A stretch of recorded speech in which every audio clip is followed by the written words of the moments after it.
Three, two, one.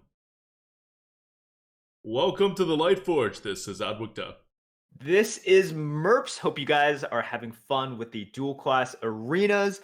If you're listening to this on Monday, we only have about a day or two left from the event. This event has passed by, I would say, fairly quickly. I think a lot of people had fun with it, but I'm ready to get back to good old boring strategy-based arena. Yeah, and if you haven't checked out our YouTube channel, we've been putting our 12-win runs up there. Been getting quite a lot of them, but unfortunately, I think none in the first day. So we hadn't been able to upload them onto YouTube until now. It's a little late, but we have 2 runs up on YouTube right now, and we're gonna get at least one more up on Wednesday. So be sure to check those out. They're pretty fun. Like the good part about the event for 2 weeks, right, is it shakes things up. And when it shakes things up, everything gets interesting. You win in interesting ways. You lose in interesting ways. I've played more fatigue games than I ever have, which is kind of weird. But I've also played a lot of aggro games that worked out pretty well. So we talked about this last weekend. It's kind of like you go aggro or you go super attrition, right? There's no mid range in the dual class arenas, unless you have an insane deck. So it's pretty exciting runs. So definitely check out our YouTube page. It's just YouTube/Grinning. All right. So let's talk about some things that happened this week. If you tuned in last week, you knew that the Gold Rush Challenge was ongoing as of last week. The Gold Rush Challenge, once again, was a Twitch-sponsored competition to whoever can get to 5,000 gold the fastest on a brand new account. And as of last week, we had people that were fairly close, edging close to the 4,000 gold mark. And we have winners. And so congratulations to Joutaboth or Tarkam TV for taking the #1 place. Congratulations to Educated Collins. You guys should know who Collins is. Collins! Represent USA! For 2nd place, and Asmo for taking 3rd place soon after that. We should also give shout outs to people that didn't make the top 3, but were very competitive up until the last few hours, which were Brigison, HS, Ryuzakis, and Jackie. So these were just some of the people that were very competitive. Highly impressive, especially to someone like Jackie, who does not play much of Arena and didn't play much of the competition at all. Well, not, still played many hours, but did not sort of just grind it out like a lot of people did. So congrats to all of the winners. They got a good chunk of change going their way, and hopefully a lot of, sort of popularity and attention, and they can use that as a springboard to bigger and better things in their Hearthstone career. Yeah, I mean it's one of those things where it's Arena, right? There's not a lot of things that happen to boost stuff. Streamers have, I mean, this probably doesn't concern most listeners, but your favorite streamers who are Arena streamers, they just don't get the same kind of boost that constructed streamers do. So congratulations to everybody. I know a lot of the Arena streamers got a good boost from it, whether they won or didn't win. And we're gonna have Collins on our podcast next week, I want to say, or maybe the week after. He's at TwitchCon right now. Yeah, it's a great event. Frodan really was planning this for a while and finally got it put together. So what Blizzard doesn't do, Twitch is stepping up to do a little, and the rest of the community stepping up to do some stuff, and hopefully Blizzard will jump on board and promoting their own game at some point. Yeah, definitely. So I wanted to talk about this just a little bit, but save the majority of the conversation about this for next week, because we're hoping to get Collins here on the Lightforge next week. But look, overall, I think this was a pretty cool contest, right? We rarely have competitions or contests in which Arena is the focus. And not only did we have a lot of participants, we got a lot of interest, right? And I saw that Blizzard put a lot of these streamers participating on the front page as well. So what ended up happening was I know Dreads had peaked at 10K viewers during a night while he was going for the Gold Rush. Collins had quite a few thousand as well, and especially at the end, Collins was averaging like 1.5 to 2,000 viewers, which is great for him. And a lot of the other streamers, if they were very competitive, these are people who had never streamed before and were averaging like 2, 3, 400 viewers, right? So really cool. Love the fact that it got so much attention. And also, I like the fact that some players, just popular players from Hearthstone who are not predominantly arena players, switched over, right? Like Jackie Chan is the like the perfect example of that. Like you've seen him in so many tournaments, right? He's a big player for F2K. And he just looked at this and he's like, this is cool. I'm good at Hearthstone. I can be competitive. And he was like, and this is what we sort of need, right? And this is sort of what we want. Like the big players in Constructed, which is, where all the money and attention is, also turning their attention to Arena when this happens. It just gets more attention to the Arena and it just gets more popularity here as well. Yeah. And going away from the competitive side, it's kind of like a proof, right? Like I know we started the Arena Coop when people didn't believe you can actually average over 7 wins per run, even though people were doing it. And we're like, 7 wins per run, not just 7 wins per run, 7 wins per run playing all classes evenly, back when Hearthstone was even less balanced in the Arena than it was now. Like that's why it started, right? To do it, have a record, show people. And we were holding on to like more than 10 wins per run for like a good like half year there. And now this is, some people think that Hearthstone is just not possible to be free to play. Now, sure, these are like the best players, but it means it's very free to play. There's no quests going on here because they only had like 5-6 days before the competition was over, like 5 days, I think. So there were very few quests that were actually helping people get gold. And they got to 5K in 5 days. Like 5K is a lot of gold. You can do a lot of things with 5K. That's what? Like 50 packs, right? That's the equivalent of, how much would you have to normally pay for 50 packs? Like $50 or something like that? $60? Or I think you get $40 now. Yeah, $40. Okay, $40. so that's like $40. And that, they did it in 5 days. People obviously aren't going to play that much Hearthstone to do it that quickly. But the idea is, it's still a free to play game, right? In the Arena, if you're good. Not like exactly new player experience friendly, but going free to play, becoming infinite in Arena, even without quests, is still a thing. Like, in case anyone was doubting, in case people are like, oh, you can't go infinite in Arena anymore, like, things are harder, or like, for whatever reason. So many people, right? Don't even just look at the top 3. So many people were all getting up there in the amount of gold in a very, very quick time, with no assistant, no bonuses, no, like, other events from, like, Blizzard. Yeah.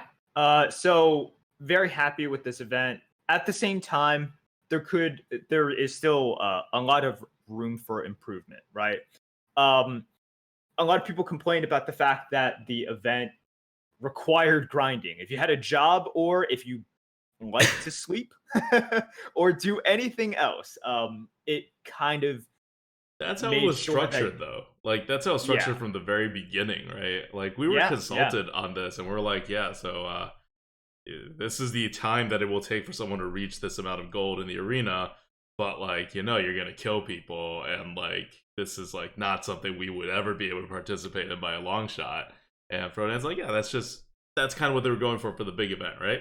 Right. And they were if successful this is what you're going for, it's absolutely fine. I think a lot of people, like I said last week, would want to see people, for example, like Crip participate, right? Like Mr. Like 3-time #1 Arena player. I think they would want to see him compete in this.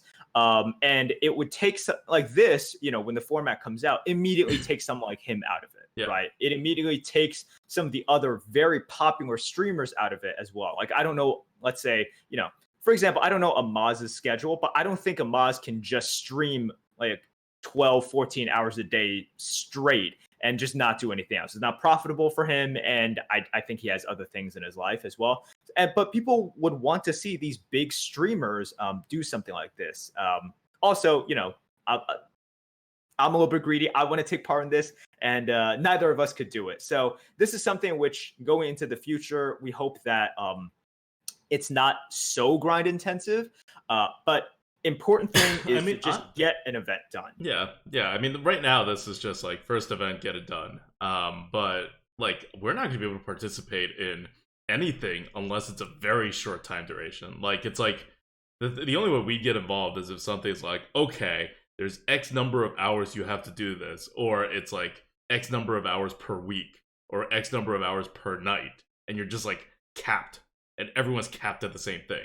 Because even if it's like, oh, you want to try to get, like, there was that, the 110, right? That was a Mazas challenge back in the day. Like, we couldn't really do that. Because that's, that's not like you necessarily have to grind it out or anything, but it really favors people who play more runs because they have more shots at it.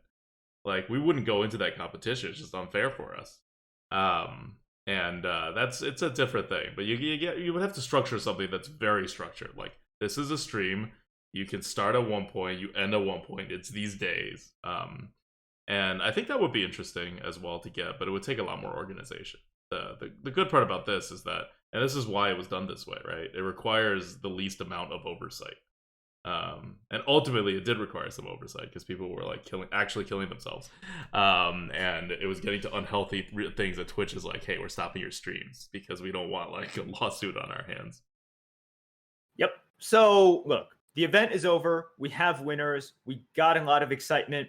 I think it's a success. And, as for Blizzard and as for Twitch, we're hoping that we have a lot more of these events in the future. And, they just take the lessons that they gained from seeing the audience reaction, the participants' reaction. And a year or two from now, we have more frequent competition and events that focus on the arena. And everyone just has a lot of fun with it. Yeah. That's the hope. All right.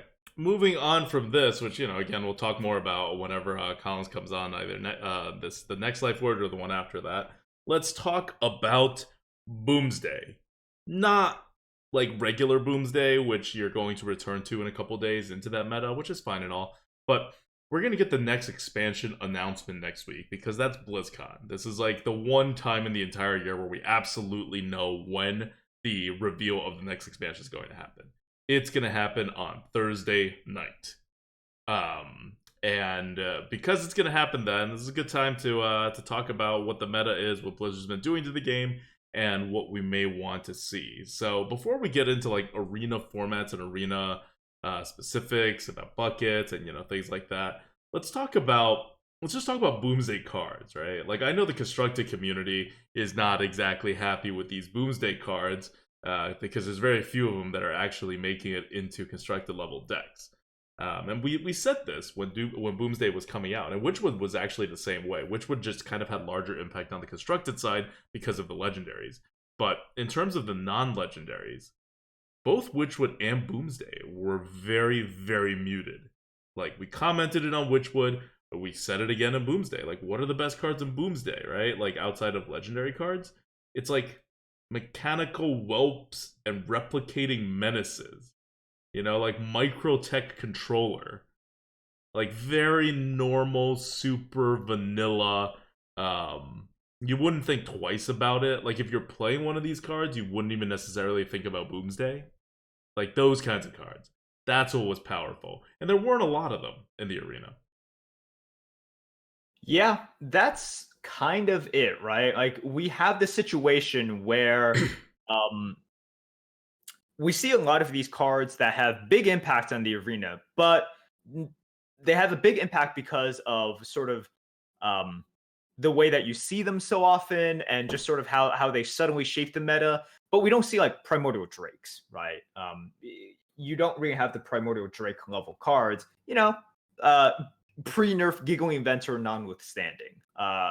It's all about, as you said, the Replicating Menaces, the MCTs, and just all these cards that fit into a game plan and not necessarily create the deck itself. Right.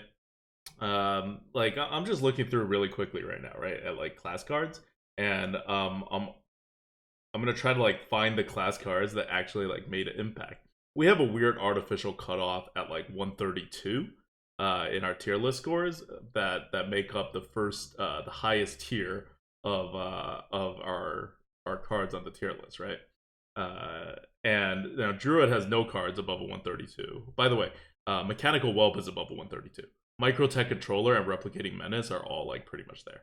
I mean, they're all above a 132 as well. So these are cards. So any card I don't name in a particular class, if it exists, it's they're all below Microtech Controllers and Replicating Menaces and Mechanical Whelps. And now the Giggling's nerfed. Giggling's no longer like the one that's setting the meta, right? So Druid has no class cards that fit that description. Hunter has a bunch, right? But they're all not terribly aggro. It's like Cyber Chip, Spider Bomb, Venomizer. Like Hunter has a bunch. I feel like Hunters look and feel a little different now in Boomsday, right? Than they used to. Mages have nothing. That's two classes with nothing already. Paladins have Shrink Ray, which is what you want to worry about. Glowstone Technician, which I never frickin' see. Ever. It's not even bucketed highly. I just never ever see this card. I would not be surprised if it was bugged. But it is a epic creature. And then also a Noil module, which by the way I also never see. You know what? I know why I never see him. Because I never see Paladins anymore. I'm like, why don't I ever see these guys? That's right, because Paladins are no longer in the meta because Blizzard never did a micro readjustment, which we'll talk about afterwards as well. But Paladin, in theory, had some things that'll make it Boomsday-y, but in practice, they just suck so much that we never see them anymore. Priest has Omega Medic and extra arms, not really moving the needle there. Rogues have Necrium Blade, which is a very big deal, and Blight Nozzle Crawler, so Rogues kind of have a good Boomsday package there. Crazed Chemist as well. Shamans have Menacing Nimbus. Maybe. Kind of. Like, doesn't feel very Boomsday-y to me even. But they do have one card. And Warlocks have Omega Agent and Doubling Imp. So Warlocks get some flavor as well. And Warriors obviously have the Super Collider. And Omega Assembly. And a Dinomatic. So about half the classes got good enough cards that they like changed a bit, right? Including Warrior, which changed a lot in Boomsday. And the rest of the classes pretty much got nothing or got fairly generic cards that just happened to be good. So Boomsday came and went. There's no class bonus, and you don't feel it in the neutrals because they're kind of all just neutrals anyway. And you don't feel it in the class cards because honestly, like half the classes didn't have good cards, and the other half, you feel it a little bit, right? Warrior especially. Yeah, and this is kind of, I think, where we're at with the card sets as well. Blizzard definitely wants to play it a little bit safe and make sure that and this is why the Giggling Inventor, pre-nerf was so surprising. Like their philosophy so far, bar Giggling Inventor, has been, we don't want individual cards to really take over. We want archetypes, right? We want to give blueprints and let you fill it out, but we don't want any one card to completely dominate, right? And of course, you can say, well, what about UI? What about this? Well, but the philosophy didn't kick in. No, the philosophy didn't kick in until Witchwood. Any card printed before Witchwood is super powerful. Like, the Knights of the Frozen Throne has like ridiculous stuff, and we're talking Arena, right? Consider the what do you call it? Oh my god, the hero replace cards, right? Like the Death Knight cards, they're Lich Kings and other stuff that are just legendary, and so not seen as much in the arena. But the legendaries and the ones that are not even in arena, right? Like Deathstalker Rexar. Like these things are ridiculous and dominant, and they're in Frozen Thrones. Ungoro just has great cards everywhere, right? It's still the most used set in Constructed and the most picked set in Arena. So those were just like really overpowered cards. So the Blizzard definitely switched philosophy. I don't want to say this very specifically, but basically when Ben Brode left, the timing is odd.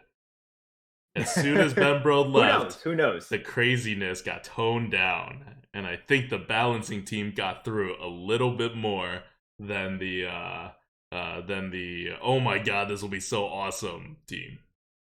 So I will say, with the next expansion that's coming out, it is the last expansion of the Year of the Raven, right? Yes. And typically what they've done is the last expansion of the year gets a little bit crazier. And sometimes it's a craziness that really affects the arena, and sometimes it's a craziness that doesn't really affect the arena. So 2 years ago, What? it was MSG, which totally shook up Constructed and Arena. Whoa, whoa, right? whoa, whoa, whoa! You don't think cabodes and caverns really I was affected gonna the get to, arena? you're not even gonna give me a chance to talk about it. Oh, okay. So 2 years ago, we had MSG, which completely shook up everything, Uh-huh. right? And just changed Arena probably the most that I have remembered in recent Yep. years after MSG. But KNC, which came out last year, right? If you look at the power level for KNC, it is significantly higher than what we've seen with the past two expansions as well. Right. Not just the crazy stuff that is meant for Constructed. So, for example, King Togwaggle, right? King Togwaggle, Carnivorous Cube, Zola, like all these things that, with the exception of Carnivorous Cube, like Zola and King Togwaggle just have no applicability at all in the arena, but do crazy, crazy things in Constructed.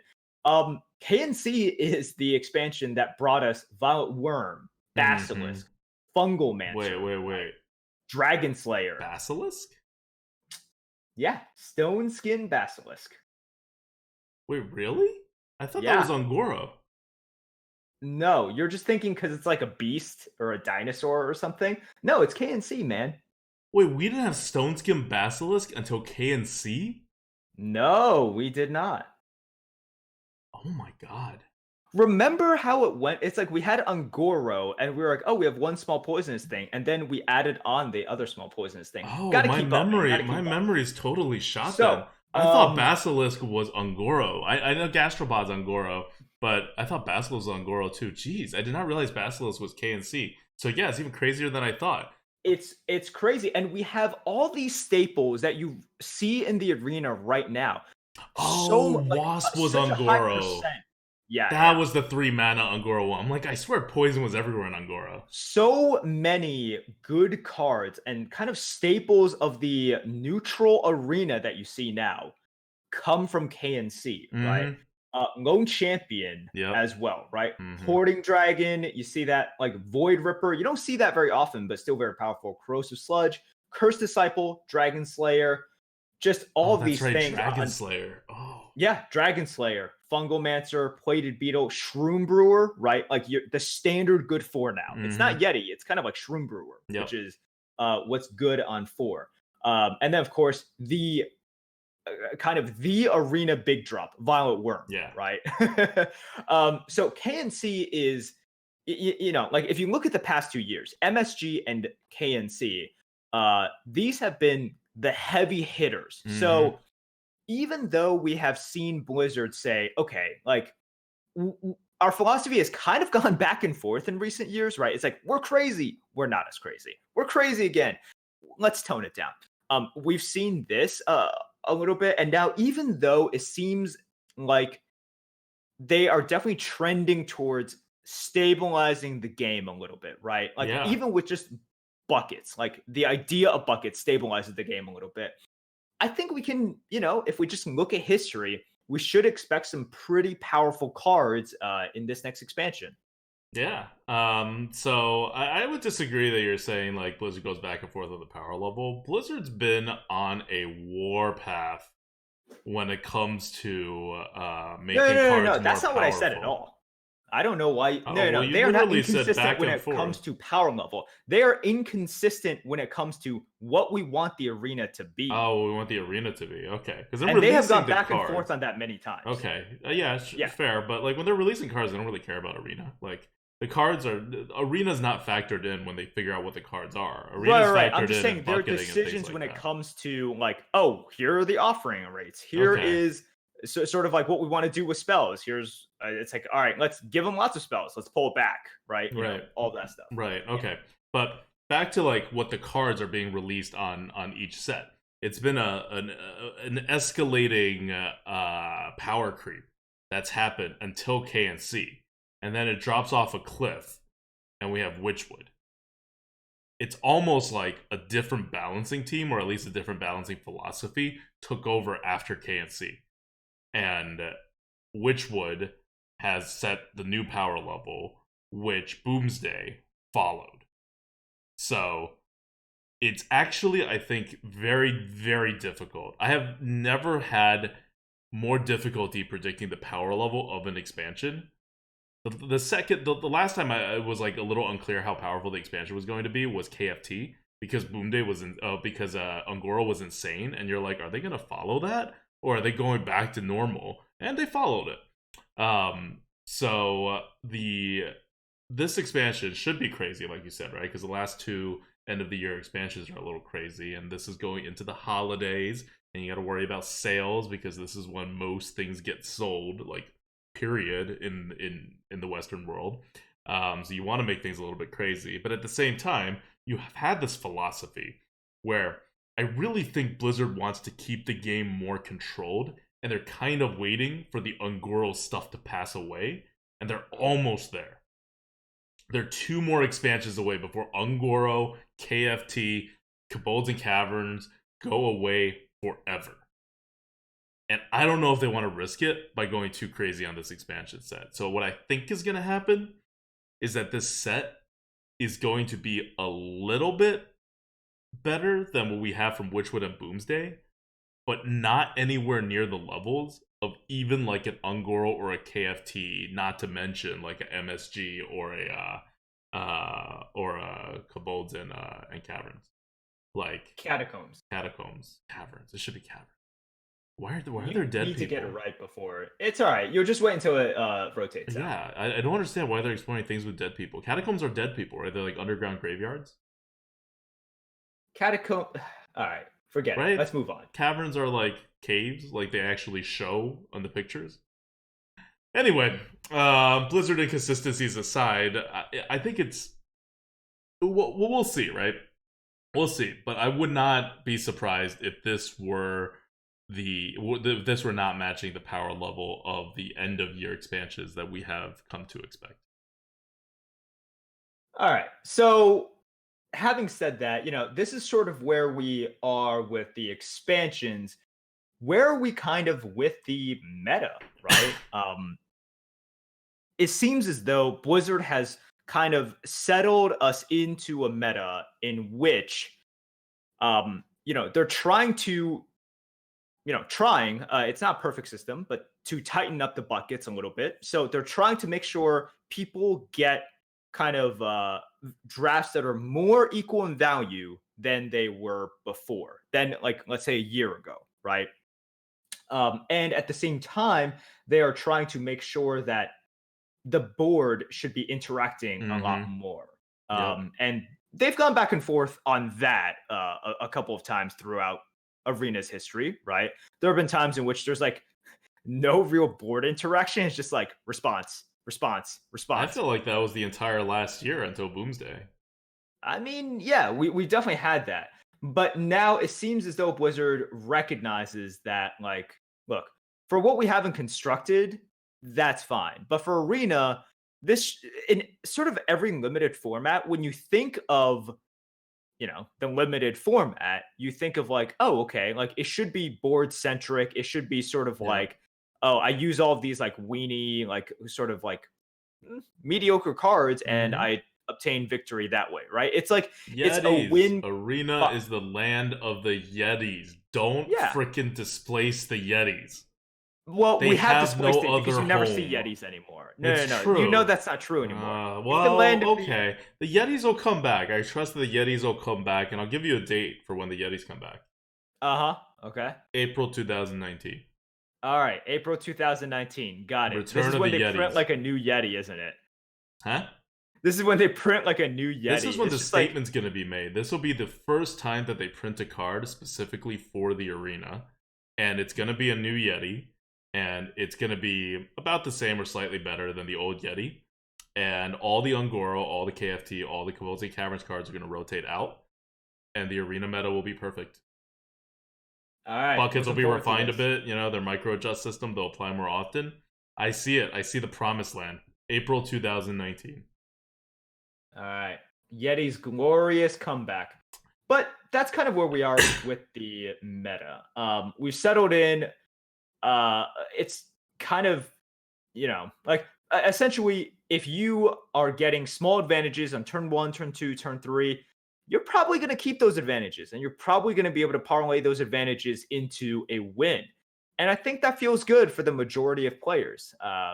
You certainly have some people that want the absolute craziness that we had post MSG Arena, but Oh I God, think it's at a who good wants spot that right now. craziness? I don't know. No. Some people do. But in all seriousness, people like crap on the post MSG arena a lot, but that arena was actually responsible for one of the highest win rates that existed. Right, that was when Victor in January got his record in the arena, and it was right before the bucket system too. So like people talk about it like, oh, it was crazy, it was everywhere. It wasn't all that crazy. Like there were ways to control the craziness, and there were ways to just like say, oh, I lose this game, and like beat all the other stuff that's happening. So, or to be the one to execute the unfairness that is the warlock at the time, right? Which is not all that dissimilar to what's going on now. But I don't know. Anyway, that's just an aside. I love the MSG meta. I kept saying, right? Like people kept asking, "Oh, what do you think was the favorite meta?" And really, honestly, like it was the MSG meta right before buckets came in, until Boomsday and the buckets and the spell offering bonus was removed. Like all the way through between MSG, which was so long ago. It wasn't that long ago. It was like less than a year ago, actually. Um, uh, no, not less than a year ago. It was less than 2 years ago. Okay, so it was pretty long. It was like a year and a half ago. Okay, a year and 3/4 ago. So for a year and a half, I didn't think there was a better meta than before the buckets, and they finally got it with Boomsday by taking away the spell damage. Which again, I keep trying to point this out because it's one of those things that I've like been low key banging my head against the wall for ever since they announced the spell bonus, which is that it should not exist. And I've been consistently saying it, but they've been consistently like rejecting it. That I was like, all right, I'm just gonna have to live with it, and they finally freaking changed it. And what do you know? Arena was great. So I'm very excited to see another meta without the spell bonus.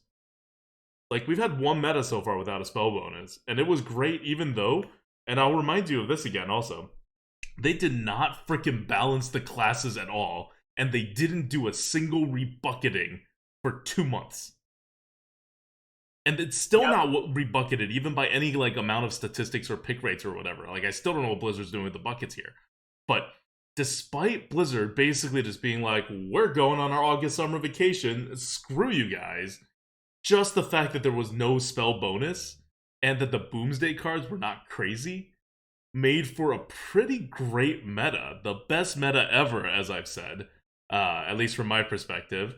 Like, just that, even though, by all accounts, they've been screwing everything else up in the arena. It's just that everything else in the arena doesn't matter as much if you have, like, imagine if you were always jabbed with a spear on your liver for, like, years. And, you know, also it was, like, a little humid and, like, they wouldn't feed you good food and, like, you get an itch here and, I don't know, sometimes your tooth aches. And then all of a sudden they stop jabbing you with a spear in your liver. The other stuff could still remain, and you'd be like, you know, they could even get a little worse, and you'd be like, no, life is so much better. That's kind of what happened with Boomsday.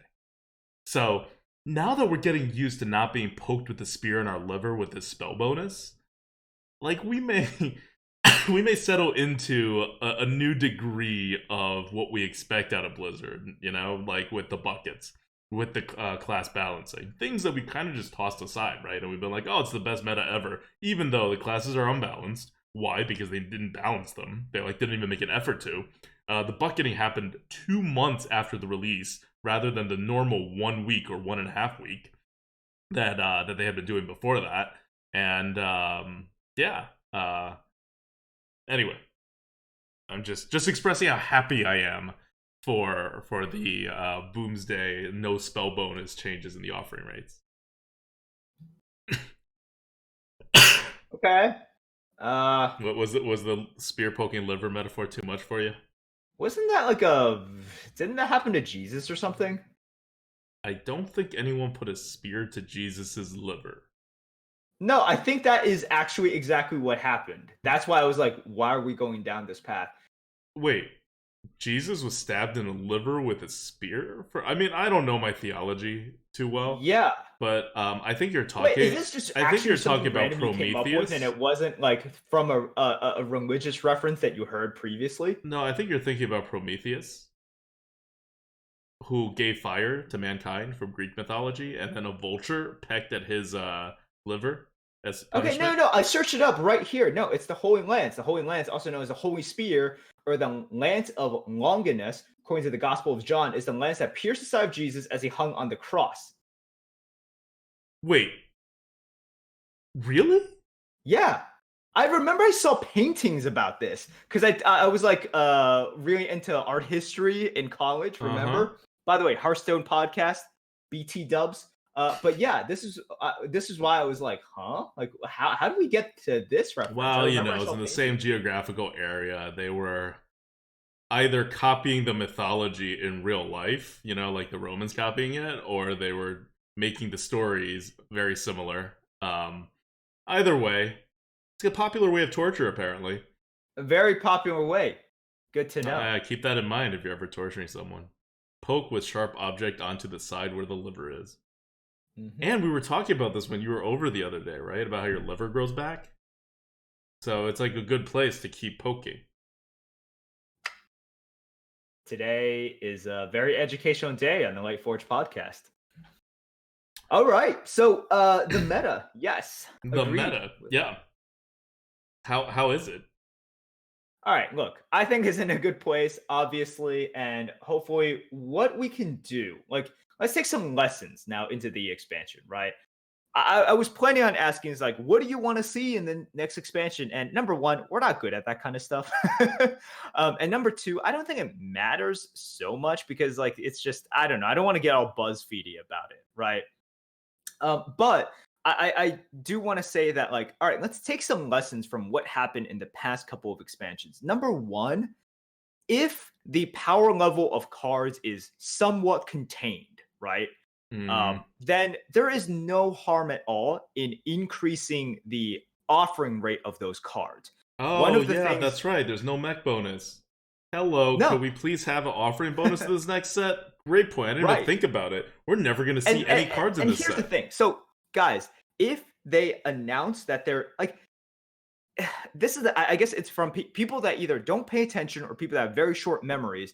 It's like we know essentially what's going to happen beforehand, and then everyone thinks they're going to see all of these cards, and everyone gets disappointed at the same time. But we're just like, okay, just brace yourself. Nothing is going to happen here, and this is why we rated like EMP operative so low, right? You're like, you're not going to see, like, it's not going to make a difference. And then everyone just gets their hopes up, and then But their hopes are not backed by math, and Blizzard gave us math. Finally. Yeah, they did give us math. Hopefully, they'll give us math once again. But like Prometheus giving humans fire. But yes, ever since Blizzard took away the offer, so there were all, if you're new to the podcast or to Hearthstone Arena, there was an offering bonus in the arena for the new set for like basically since I want to say the first time they did it was TGT or maybe even like Blackrock Mountain. So it was like 3-4 years ago. They've been having different rates. Sometimes it's 25%, sometimes 50%, sometimes 100%. Basically, if you don't give an offering bonus, as there's more cards in your card pool, you're just not going to see the cards offered a lot, and that's not very like flavorful. So they added the cards. Sometimes it becomes like problematic, right? Like if there is a card, like, oh, I don't know, something like a portal maybe, and it was dominating the meta, and then you offer it twice as often as any other spell, and then you offer the spell twice as often as any other class card, and then you offer class cards twice as often as any other regular card, you're gonna end up with a problem in the meta. So they decided at some point, which is right before Witchwood came out, to just totally get rid of the new set bonus. So Witchwood came out without a new set bonus, but that was at the smallest card pool. So it wasn't really a problem. You still saw plenty of Witchwood cards being offered. They were all bad, and they were misbucketed to be way higher than they should be, so you didn't really see that many Witchwood cards. Like, if you go back and look at the names of just like our podcast, I think like after Witchwood, the title was Where's Witchwood? And after Boomsday, the title is Where's the Boom? And after whatever the hell this next expansion is going to be called, it's going to be Where's the, whatever. Because this expansion, as Merps was saying, without this class offering bonus, we now have an even larger card pool that the extra, like, 130-something cards that this new expansion is going to put in is not going to make a dent. You're going to just rarely see these cards because there is no offering bonus the way Blizzard currently has their offering rates. That's not to say they wouldn't like make an offering bonus with this new expansion, but from our current offering rate status, you're right. Like, we would not see those new cards. Yep. So look, this is something that we hope. First of all, I hope that we're accurate in saying that the next expansion is not completely insane and just has 5 Primordial Drake level neutral cards, but people want, like, across the board, people want to see the new card. From us, who are really boring and just want like stability and kind of like strategy, to some of the players that want a little bit more craziness and a little bit more swings. Right? I remember, for example, Hafu was one of the players who wanted things to just be a little bit more fun. Whatever that means, but she is kind of bored of the current meta. And for someone like her, she definitely wants to see more new cards. For people like us, we also want to see new cards. So I don't know who doesn't want to see more new cards. This is just something that I think would universally be appreciated by everyone. So we don't even need to talk about controversial changes. I think this is something which is like, Blizzard, if you do it, you make everyone happy. I don't think it's that hard to implement. But Blizzard has to like just care more than they do about this stuff. Like, I got the feeling that they were experimenting with stuff and they were like really doing arena stuff, and then Boomsday released and they were just like, well, we're done. And they didn't talk to us for 2 months, not like us as in like you and me, but like us as in any human being who cares about the arena. And then they came out with like a half-ass bucket update, and then they're like, enjoy the event, and we're like, event is cool, but now we're gonna be like back not in the event, and we're going to be back in the, oh, that's right, they did not do a lot of the really basic things that they have been doing. It's not like we're asking for new stuff. These are all things Blizzard has done in the past for the arena, and has done in a pretty timely manner usually. And they're just like, they just haven't done it for Boomsday. So I'm hoping it's not a permanent thing. I do remember last year also too, after the KFT expansion, they like didn't do crap with arena for 2 months. Like, I don't know if that's just when everyone plans their vacations or like what, but they don't have a very like good system about upkeeping that part of the year. So hopefully that's what it was, and we'll get everything back on schedule with the release of this one, especially because it's on the lead up to the holidays, right? This is like the more important things for money. So I don't know. In terms of just general stuff though, besides that expansion offering bonus you're talking about, I totally forgot about. Everything else, I kind of just want Blizzard to like do what they did for Witchwood, but for like whatever they're doing now. Like, I want them to micro adjust frequently. I want them to update the buckets frequently and early. And then I think it'll just all be fine. Like, I think we're in a good place in terms of the rule set for the arena. Maybe this will get boring in another like 6 months or a year, but there's no need to shake things up right now. And Blizzard, if you happen to be listening to this, please do not increase the legendary offering rate anymore. You can probably stand to knock it down by like 15-20%. But definitely don't increase it anymore, because that rate has been slowly creeping up. Like, it used to be insane right before Witchwood, and then Crypt complained, and then they're like, oh, okay, we're going to make things normal now. And then it's been slowly creeping up ever since. Like, every time they do any kind of change, they're like, oh, we'll just add another, 15-20% increase in legendary offering rates. No one will notice. And then people notice, but we're like, it's just a little bit. It'll be fine. And then they do it again. And they've done it 3 times now. and it's finally getting to the point where it's like, okay, we see too many legendaries. It's really noticeable now. Like, can we dial it back a little or just keep it here? Maybe. We'll see. But yeah, so I think that's a good kind of summary of where we're at. And I think we're in a good place, hoping that this next expansion just brings some fun cards, not too many astronomical changes to the arena. And yeah, just looking forward to the announcement next week. Yeah. I do want to point out one more thing though that probably Blizzard is not thinking about right now in the arena way, but we did a couple promos for MTGA earlier in the month, and they're not paying us for this. But it's just the thing, right? Like Magic the Gathering has a very robust system of limited gameplay, and they're out in open beta now. Anyone can play it. They're free to play too now, and well, the limited events are about as free to play, less free to play than Hearthstone, but still like free to play ish, right? Like it's harder to go infinite in MTGA. Maybe not now because there's a lot of noobs, but at least when I was playing in a very settled environment, it was definitely harder to go infinite.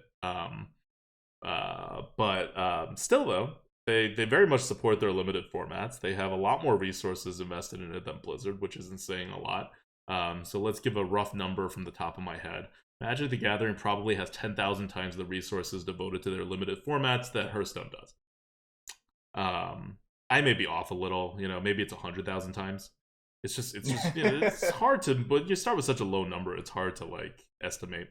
And it's becoming a thing, right? And the artifacts coming out at the end of November, and I don't know how good that is. It looks confusing as hell to me. Not 100% sure if I'm going to like check it out or anything. But that'll grab some people. So there's like legit competitors. And if you're a competitor with Hearthstone, just limited gameplay is a pretty easy place to knock Hearthstone down, right? For people like us who like limited gameplay, Hearthstone has just really dropped the ball for the last 4 years in the big picture, right? Like, they've been doing okay with it for the last year, but people think like, oh, Hearthstone's established with like 4 years.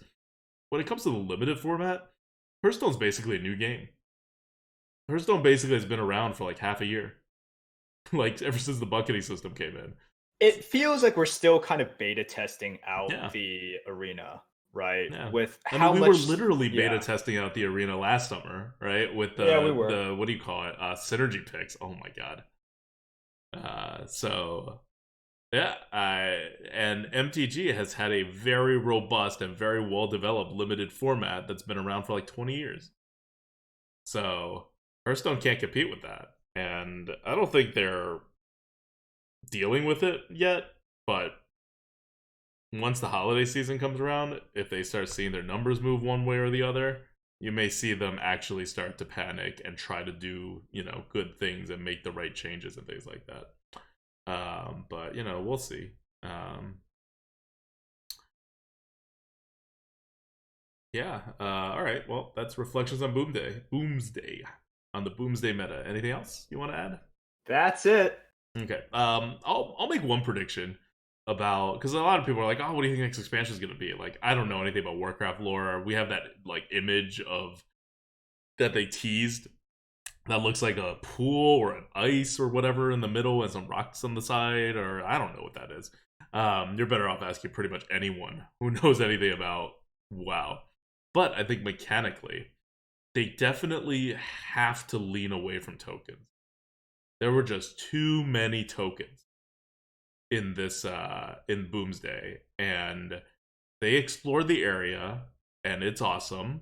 And it was a pretty basic area to explore, but they made some good stuff out of it, both for constructed and for arena.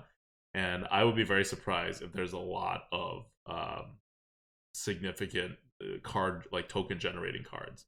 And magnetic is basically a buff, right? So I would also be surprised if they were exploring a lot of things relating to buffs. Witchwood didn't do anything, right? Witchwood was like Echo. That didn't really do too much. So whatever crazy mechanics they're going to come out with, because this is the time to do crazy stuff at the end of the year, I don't think it's going to be in that direction. So we'll see. Maybe there's more removals coming. I think that's probably the safest bet. More like high-powered removals, because removals are all kind of high-powered, but they've been really lacking in that area in the last 2 expansions, and this is the time to get a little bit more interesting with that, I think. Agreed. All right. Okay, so let's talk about you know what? Before we get into question from the goat, I want to do something that we said we do many weeks ago, and we should have. But hey, it's still October. I want to give a shout out to our October Patreons. Thank you guys so much for supporting us as usual. You guys keep the lights on here at the Lightforge.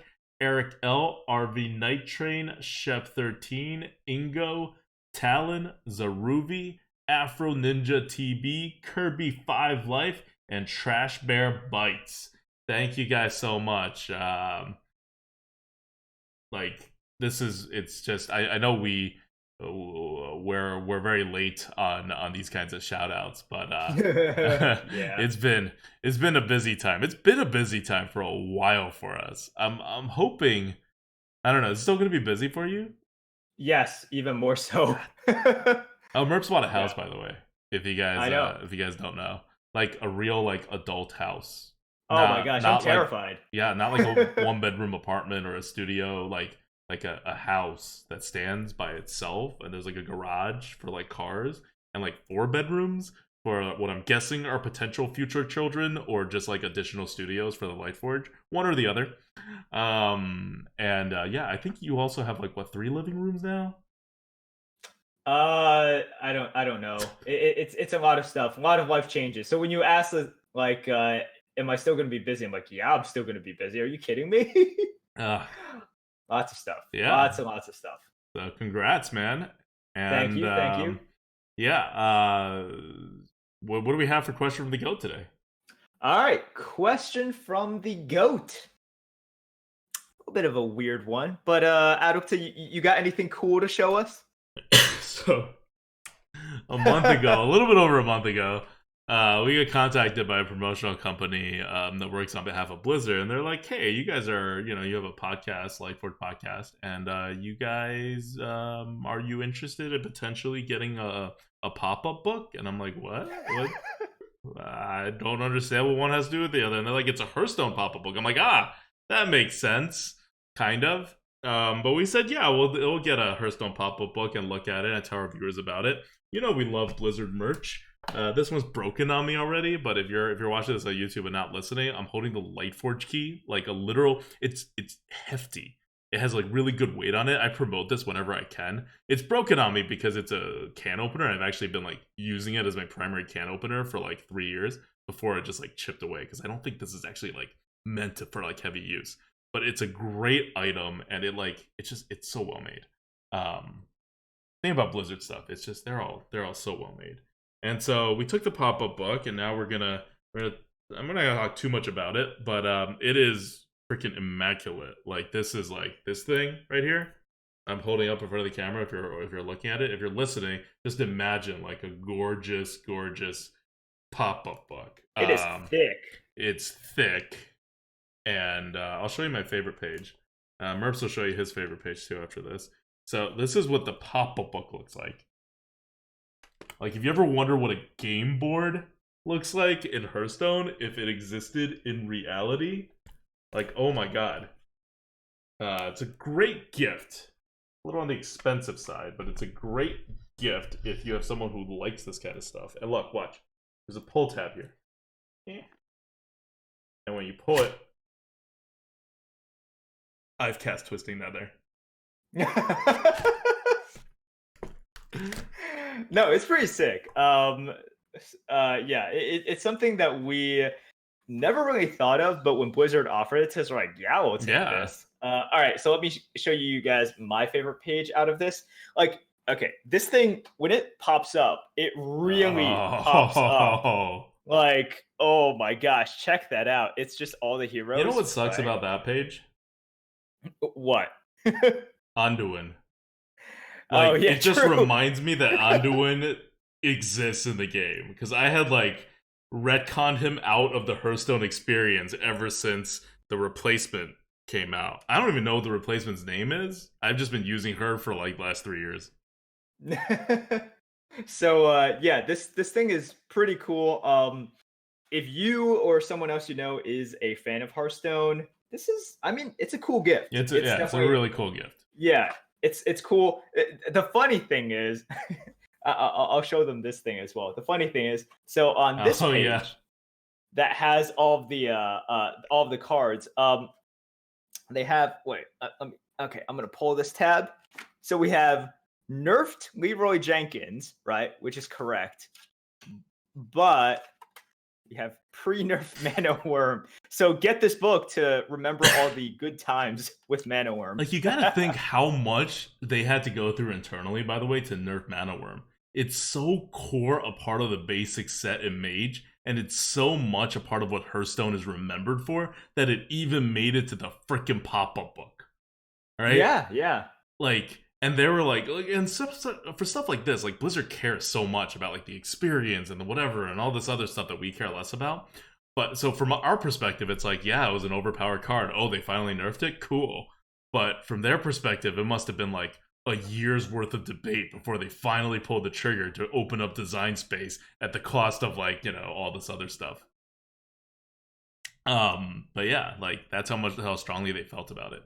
And it was the death knell. It was really the death knell for the last remaining like aggro deck. That's not Warlock related. And I mentioned this before, I think, right? Like, with the death of Mana Worm now, Flame Imp is the only over-tempoed 1-drop that exists in any class. Yep. All right, so cool pop-up book. Thank you to Blizzard for sending it to us. All right. Well, we're going to end this on a card good bad. I don't have a card good bad for next week, partly because we expect Collins to be here with us next week, so he'll pick it. Partly because I was running out of time today. But we said we talk about Holy Water today, and I do want to talk about Holy Water, and it's kind of part of a set, but I hadn't really played too much with Holy Water before this. You guys know I'm not a big fan of Priest generally, and Holy Water is a slow freaking card that depends on stuff my opponent does. It's like not normally my style. But as we've noted before, like when the bucket system first kicked in, it's actually a lot harder to break out of the bucket system, because now, like, how good of a deck you have by tier list value, basically, or like by Blizzard tier list value, is predetermined in the draft. And you can never get out of it. So in order to get a 12 win or like a 10 win or something really high, a lot of times you're piloting these like mediocre decks into decks with a ton of value, a ton more value than they even used to have. Because now Blizzard's artificially rolling for some opponents these like really high powered decks, and because there's more of them that are like pre-built almost in a certain way for your opponents, that they're going to end up at higher wins more often. So at higher wins, you see better decks now than you used to see. One sneaky way to combat this that I hadn't really thought about is stuff like Holy Water. I've also had a lot of success with Psionic Probe, which is basically like, my opponents are going to have good cards. I really prioritize Thought Steal now too for the same reason. It's like, as I get, like, the early games I don't care too much about, I'm pretty much winning those anyway. But later on, I'm going to face decks that are just better than mine. Just like flat out better than mine. And I'm going to have to try to eke out a win against those. What better than to use their cards, right? Like, if I'm having a Holy Water in like my third game, I'll Holy Water anything to get a useful card out of it, right? But if I'm like 7-1, I'm saving the Holy Water for their Lich King. Because I know they have a Lich King or something equivalent to a Lich King. And I'm just going to wait until that happens. And then guess what? I don't just get a really good card out of it. I get a Lich King out of it, which cancels out their Lich King that they played. Which basically means after you get past a certain win, Holy Water, Psionic Probes, all those cards basically become premium cards. Yeah, it's definitely true, right? Like, when we had our latest, or not latest, but one of our 12 wins with Priest, and you had double Holy Water, it really just solidified my view on it, because I was turning around on Holy Water as well. Because when the expansion initially came out, and I was just sort of looking at the meta, I didn't think much of Holy Water, but then I kept on kind of getting wrecked by it, right? Mm-hmm. 5 mana for 4 damage is not great. We all know that. But sometimes it's enough to kill something. And when a lot of times, if you just equate with like how important something needs to be removed versus how good it is as a card or value generator, those like it tend to be pretty synonymous, right? It's like you need to kill these really good cards. And if you steal the really good card that you need initiative to kill, then that's a good swing on your end. So it's just another one of those cards in which like not only do you get rid of something, right? Initiative is always good in the arena.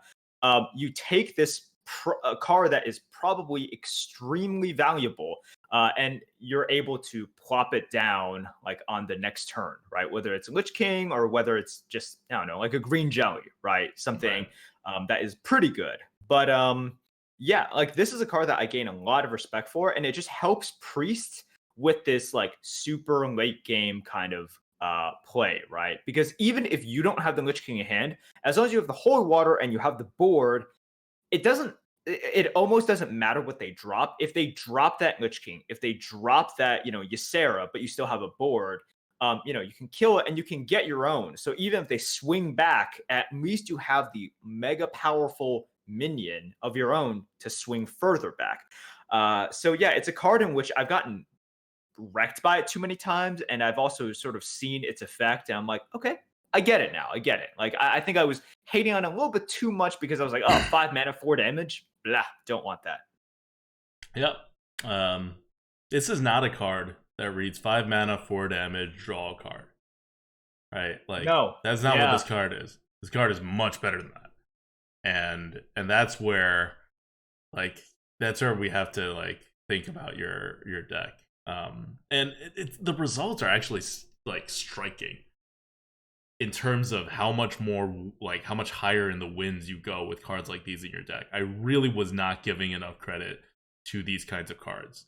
I was treating them like, oh, you get a card from your opponent that's kind of the same as a card from your deck, right?